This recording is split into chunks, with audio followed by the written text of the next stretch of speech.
मेरे लिए time stop कर दो। इम्पॉसिबल है और मेरे पास ज्यादा टाइम नहीं है, तो मुझे किस करो। बच्चों, तुम बार बार वही आइडिया यूज नहीं कर सकते।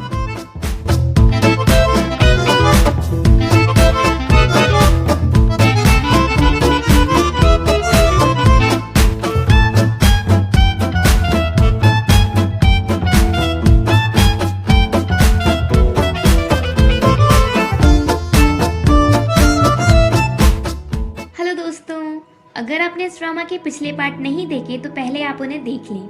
अगर आपको ड्रामा की एक्सप्लेनेशन अच्छी लगे तो वीडियो को लाइक कर दीजिए और मेरे चैनल को सब्सक्राइब कर दीजिए, जिससे आपको ऐसी ही इंटरेस्टिंग वीडियोस के नोटिफिकेशन मिलते रहें। मिकोतो ओतारो को सबके सामने किस करती है और कहती है मैंने कर दिया। ओतारो कहता है अब सब तो मुझ पर छोड़ दो। रिपोर्टर्स तकाओजी को बुरी तरह घेर लेते हैं और ओतारो के बारे में पूछते हैं। तकाओजी एंगेजमेंट को कैंसिल कर देता है। इसके बाद ओतारो अपने डैड को ढूंढने हांगकांग जाता है, क्योंकि शायद उसे अपने डैड के पास इंजन रूम से रिलेटेड कुछ सबूत मिले, जिससे वो तकाओजी का सच सबके सामने ला सके। पर हांगकांग में उसे अपने डैड नहीं मिलते, बल्कि उनके फ्रेंड्स मिलते हैं जो ओतारो को लिस्ट देते हैं, जिसमें वो नेम्स होते हैं जिन्होंने तकाओजी को बचाया था और सारा ब्लेम ओतारो के डैड पर डाल दिया था। उसमें कंपनी के लॉयर और हियुकी के डैड का नेम भी होता है। तो ओतारो हियुकी को कॉल करके बताता है कि मैंने उस सीडी को देख लिया था। उसमें ये रिकॉर्ड है कि वो शिप तकाओजी की गलती से डूबा था, और मुझे ये भी पता चला है कि तकाओजी को तुम्हारे डैड ने बचाया था। इसलिए मुझे पता है उस सीडी की कॉपी जरूर होगी। तुम उस सीडी को अपने डैड के पास जोड़ो और मुझे दो। अगर तुम मेरा काम करोगे तो मैं तुम्हारे डैड के लिए कोई प्रॉब्लम नहीं करूंगा। हियुकी उसकी बात मान जाता है। कुछ दिनों बाद जब ओतारो हांगकांग से वापस आता है तो उसे पता चलता है कि हियुकी ने सुसाइड कर लिया है। ओतारो समझ जाता है कि उसने सुसाइड नहीं किया, बल्कि किसी ने उसे मारा है।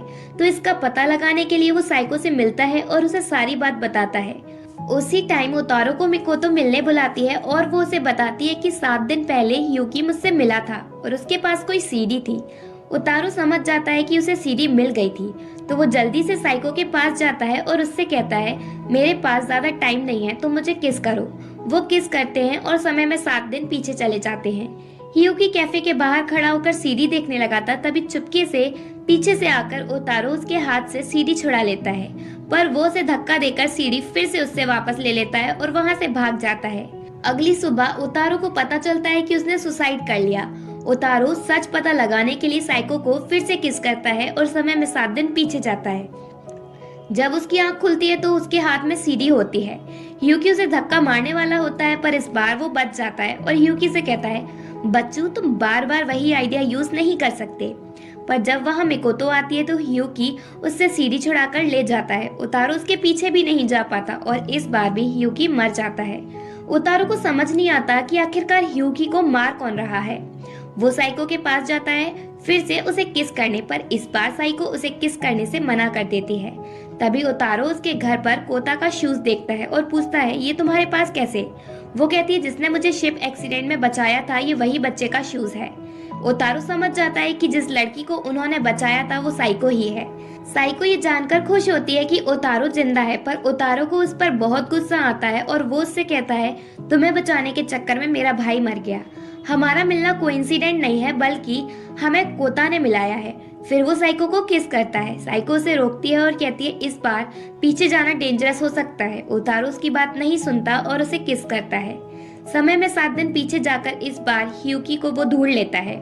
वो देखता है कि कोई आदमी उससे सीडी छुड़ा रहा है और उस पर अटैक कर रहा है, पर ओतारो से बचा लेता है। पर जब वो आदमी ओतारो पर अटैक करने वाला होता है तो साइको वहां आकर ओतारो को बचाने की कोशिश करती है, पर वो आदमी ओतारो पर अटैक करके भाग जाता है।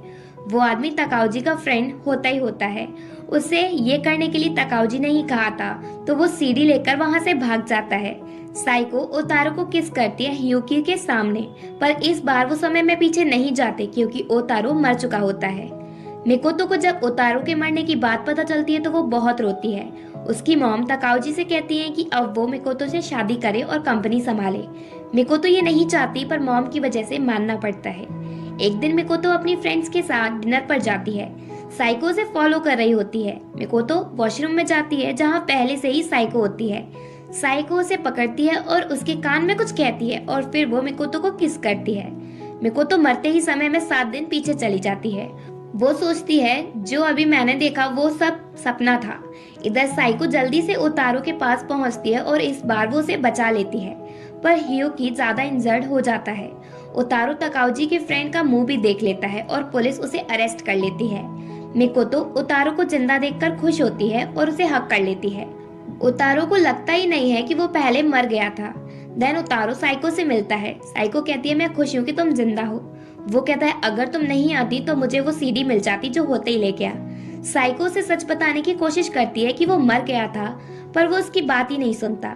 साइको उससे मिलने उसके घर जाती है और कहती है ये मेरा मोबाइल नंबर है, तुम जब चाहो मुझे कॉल करके किस करने के लिए बुला सकते हो, मैं जल्दी से तुम्हारे पास आ जाऊंगी। उतारू अभी भी उससे गुस्सा है कोता को लेकर, तो वो कहता है अच्छा अगर ऐसा है तो हम सारा दिन किस करते हैं, जिससे हम 12 साल पीछे चले जाएंगे। साइको कहती है ऐसा नहीं हो सकता, हम सिर्फ 7 दिन पीछे जा सकते हैं। उतारू कहता है तो मैं तुम्हें हमेशा यूज करता रहूंगा, और फिर वो उसे जाने को कहता है। देन कंपनी जाकर सबके सामने मिकोतो क्लियर कर देती है कि वो तकाउजी से शादी नहीं करेगी, वो सिर्फ उतारू को लव करती है।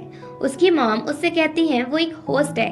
वैसे भी उतारू छुपकर उनकी बातें सुन रहा था, और फिर वो बाहर आकर मिकोतो की मॉम से कहता है भले ही मैं होस्ट हूँ, पर अब मैं अपनी जॉब छोड़ रहा हूँ, जिससे मैं आप सबको ये प्रूव कर सकूं कि मैं मिकोतो को लेकर सीरियस हूँ। इसके बाद वो मिकोतो के साथ क्लब में जाता है बॉस को बताने कि वो जॉब छोड़ रहा है। मिकोतो उतारू से कहती है लगभग 7 दिन पहले मुझे बड़ा ही अजीबोगरीब सपना आया था जिसमें तुम मर गए थे, पर प्रेजेंट में तुम सही हो, बल्कि हियोकी इंजर्ड है। उतारू पूछता है तुम अपने ड्रीम से कैसे जागी। वो कहती है जब मुझे एक लड़की ने किस किया और उसने मुझसे कहा कि मैं तुम्हारे साथ खुश रहूं, और फिर मैं जाग गई। उतारू समझ जाता है कि वो कुछ दिन पहले मर गया था, पर साइको ने उसे वापस से जिंदा किया। उतारू बॉस से बात किए बिना ही वहां से भागकर साइको के पास जाता है और उससे पूछता है क्या मैं मर गया था। वो कहती है हाँ। उतारू पूछता है तुमने मिकोतो को किस क्यों किया। अगर उसे मेरे टाइम ट्रेवल का सच पता चल जाता तो मेरा बहुत नुकसान हो जाता। साइको कहती है मैंने बस उसे एक बार किस किया, वो एक बार में तो बस उस किस को ड्रीम समझेगी, और वैसे भी मैं उसे तुम्हारे साथ देखना चाहती हूँ क्योंकि तुम उसके साथ खुश रहोगे, और जब भी तुम्हारे लिए सिचुएशन हार्ड हो तुम मुझे बता देना, मैं तुम्हें किस करूंगी, बस तुम खुश रहना। तुम्हारी हेल्प करने के लिए ही मैं उस एक्सीडेंट से बची हूँ, मैं तुम्हारे लिए एक यूजफुल टूल हूँ। उसकी बात से इमोशनल होकर उतारू उसे हक कर लेता है। तभी वहां मिकोतो पहुंचती है और उन दोनों को हक करते हुए देख लेती है। उतारू और साइको जब उसे देखते हैं तो शॉक हो जाते हैं। मिकोतो साइको को देखकर कहती है ये तो वही है जिसे मैंने अपने ड्रीम में देखा था। उतारू साइको से कहता है मेरे लिए टाइम स्टॉप कर दो। वो कहती है ये तो इम्पॉसिबल है, और इसी के साथ पार्ट 4 एंड होता है।